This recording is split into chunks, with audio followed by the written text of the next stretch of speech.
મિત્રો, ખાસ કરીને કચ્છમાં ભૂકંપ બાદ અનેક કંપનીઓ આવી. અનેક કંપનીઓ ભૂકંપ પહેલાં પણ કાર્યરત હતી. એ પછી સિમેન્ટ ઉદ્યોગ હોય કે અન્ય કોઈ પ્રોડક્શન કરતી કંપની હોય, પરંતુ કંપની ડાયરેક્ટ ભરતી કરવાને બદલે હવે લેબર કોન્ટ્રાક્ટ ઉપર વધુ ફોકસ કરે છે. લેબર કોન્ટ્રાક્ટરને કંપની દ્વારા પગાર મળે છે, એનો અડધાથી પણ ઓછો પગાર ઘણીવાર એ લેબરોને આપતા હોય છે. આમ દરેક જગ્યાએ લેબર કોન્ટ્રાક્ટર દ્વારા લેબરોનું, સુરક્ષા કર્મચારીઓનું જે છે શોષણ થતું હોય છે. આવો જ એક મુદ્દો લખપતે આવ્યો છે.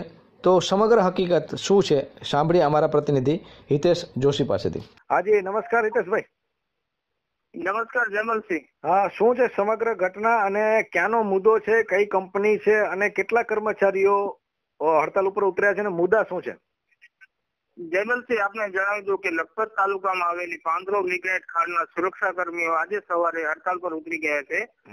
તેમને પૂરતું વેતન અને પીએફ સમયસર આપવામાં આવતું નથી અને ખાનગી કંપની લખપત તાલુકામાં આવેલી જે ખાનગી કંપની છે પાયોનિયર સિક્યુરિટી, તેના સુરક્ષા કર્મીઓ છે જે 14 મહિના થયા આ કંપની કાર્યરત છે. ખનીજ પાંદરો જે લિગ્નાઇટ ખાણ છે તેમાં. તો થોડા દિવસ પહેલા જયમલસિંહ આપણે આ કંપની દ્વારા 3 સુરક્ષા કર્મીઓને સસ્પેન્ડ પણ કરવામાં આવ્યા હતા.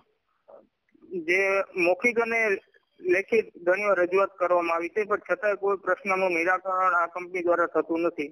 આ સાથે આપણે એ પણ જણાવી દઉં કે 1 મહિના પહેલા આ કંપનીના જ માણસો ઉમરસર પ્રોજેક્ટમાં સુરક્ષા કર્મીઓ હડતાલ કરી હતી, ત્યારબાદ ખેર પાવર પ્રોજેક્ટમાં સુરક્ષા કર્મીઓ હડતાલ કરી હતી અને આજે પાંદરો પ્રોજેક્ટમાં કરી છે. તો શું આ વારંવાર હડતાલ થાય છે, એનું પ્રશ્નનું નિરાકરણ થતું નથી?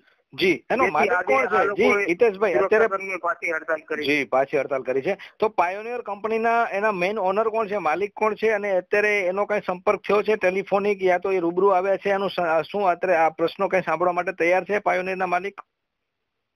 હજી સુધી કોઈ જીએમડીસી ના એક અધિકારી આવ્યા હતા.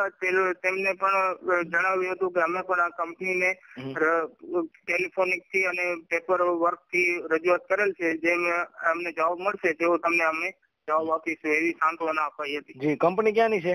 કંપની પાયોનિયર છે, જે અમદાવાદ મેલ હેન્ડલિંગ એમનું અમદાવાદ થી થાય છે. જી, અને અત્યારે ટોટલ કેટલા કર્મચારીઓ છે સુરક્ષા એના અંડરમાં? અત્યારે લેબર કેટલા છે, સુરક્ષા કર્મચારીઓ કેટલા છે? અત્યારે અહીંયા પાંદરો પ્રોજેક્ટમાં 135 સુરક્ષા કર્મીઓ છે. અને હડતાલ ઉપર કેટલા જણા ઉતર્યા છે?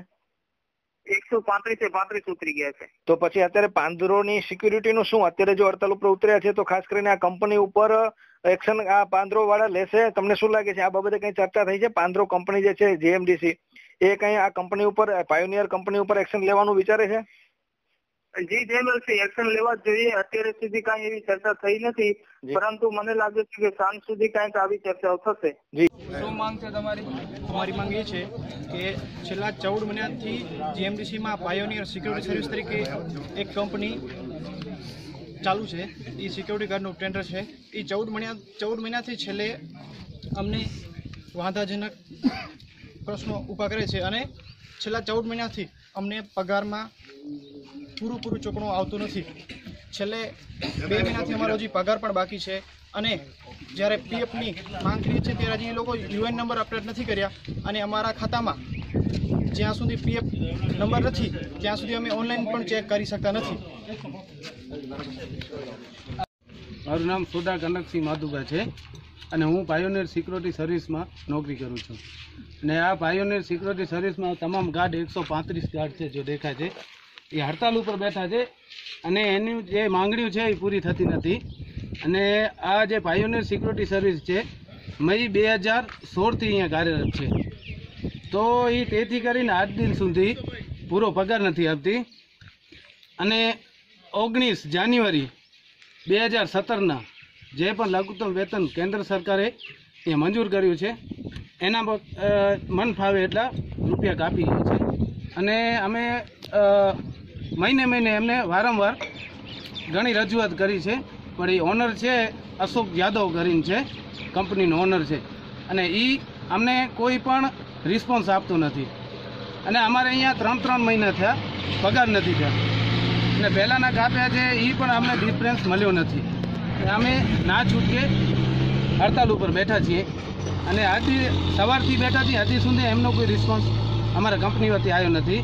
જીએમડીસી વાળા સાહેબને બધા આવ્યા હતા, એ અમારા સપોર્ટમાં જ છે અને જીએમડીસી છે એ પૂરેપૂરું બિલનું ચૂકવણું કરી આપે છે, પણ જે અમારી જે કંપની છે એ જ અમને પૂરા પૈસા આપતી નથી. અને જ્યાં સુધી આ નિવારણ નહીં આવે ત્યાં સુધી અમારી હડતાલ સમેટાશે નહીં.